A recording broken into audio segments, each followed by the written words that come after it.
మా వైఫ్ నాకు సర్ప్రైజ్ ఇచ్చింది. ఆ రోజుకి ఒక ఐఫోను, ఒక బైకు, ఈ రీల్ వచ్చేసి ఇన్‌స్టాగ్రామ్ క్రియేటర్స్ అందరికి అనమాట. ఎవరైతే డైలీ లైఫ్ చూపిస్తున్నారో వ్లాగ్స్ వాళ్ళకి. సో బ్రో డైలీ కొత్తది జరుగుతదా మీ లైఫ్‌లో? లేకపోతే మీరలా క్రియేట్ చేస్తారా డైలీ కొత్తది కంటెంట్ కోసం? సో నేనిప్పుడు చెప్తాను నా లైఫ్ ఉంది. నేను మార్నింగ్ లేసి అక్కడ వర్క్ చేస్తాను బ్యాక్ సైడ్‌లో. లేస్తా, వర్క్ చేస్తా, ఫుడ్ తినేసి ఫ్రెష్ అప్ అయ్యి అన్నీ అది ఓకే. కొత్తగా ఎలా జరుగుతుంది డైలీ. సో ఇవన్నీ పక్కకు పెట్టేసేయండి. బట్ హౌ ఇట్ పాసిబుల్ రోజుకో కొత్త కంటెంట్ ఎలా వస్తుంది మీకు? అంటే కొంచెం మీరేమన్నా ప్రీ ప్లాన్డ్ చేస్తున్నారా? నాకు అర్థం అవ్వట్లే. నేను అలాంటివి చేద్దాం అనుకుంటున్నా బట్ యాక్టింగ్ చేయాలి. మనకేమో యాక్టింగ్ రాదు. యాక్టింగ్ చేసి చూపిస్తే మీకు అలాంటి కంటెంట్ క్రియేట్ అవుతది.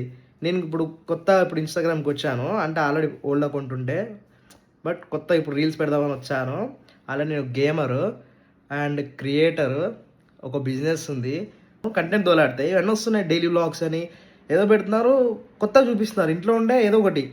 సరే వంటలంటే ఓకే. కుకింగ్ వీడియోస్ అని నేను ఒప్పుకుంటా. అది వేరే నెక్స్ట్ లెవెల్. సో వేరే వాళ్ళు కొంతమంది ఇంట్లో ఇది జరిగింది. మా వైఫ్ నాకు సర్ప్రైజ్ ఇచ్చింది. ఆ రోజుకి ఒక ఐఫోను, ఒక బైకు. అది కంటెంట్ క్రియేషనా? నాకు అర్థం కావట్లే. సరే వాళ్ళేదో వాళ్ళు చేసుకుంటున్నారు. బట్ నాకు రికమెండ్ అయిందని చెప్తున్నా. ఇది నా ఒపీనియన్ అనమాట. సో ఇప్పుడు నేను కూడా స్టార్ట్ చేస్తాను. బట్ యాక్టింగ్ వైస్ కంటెంట్ అయితే నా వల్ల కాదు.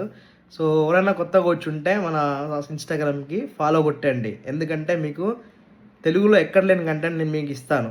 మీరు చూసే ఉంటారు ఆల్రెడీ. ఇది నా గ్రాఫిక్ కార్డు, ఇవన్నీ నా పీసీ సెటప్ అనమాట. ఇది నా గేమింగ్ రూమ్ మొత్తం. సో ఫ్యూచర్‌లో మీరు నా పేరు గుర్తుపెట్టుకుంటారు. సురేష్ ఆలకుంట్ల. సో ప్రౌడ్‌గా అని కాదు గానీ నా మీద నాకు నమ్మకం ఉంది. సెల్ఫ్ కాన్ఫిడెన్స్ ఎక్కువ నాకు. 2, 3 ఛానెల్స్ ఉన్నాయి ఆల్రెడీ యూట్యూబ్‌లో. ఇన్‌స్టాగ్రామ్‌లో కూడా ఒక 2, 3 బిజినెస్ అకౌంట్లు ఉన్నాయి. అందులో కూడా మిలియన్స్ వ్యూస్ ఉంటాయి. ఇప్పుడు వచ్చిన తెలుగులోకి ఫస్ట్ టైం. చూద్దాం ఎలా రిసీవ్‌నెస్ ఉంటదో, ఎలాంటి కంటెంట్ ఇష్టపడతారో నాకు తెలీదు కదా! ఫస్ట్ మీరు తెలుగులో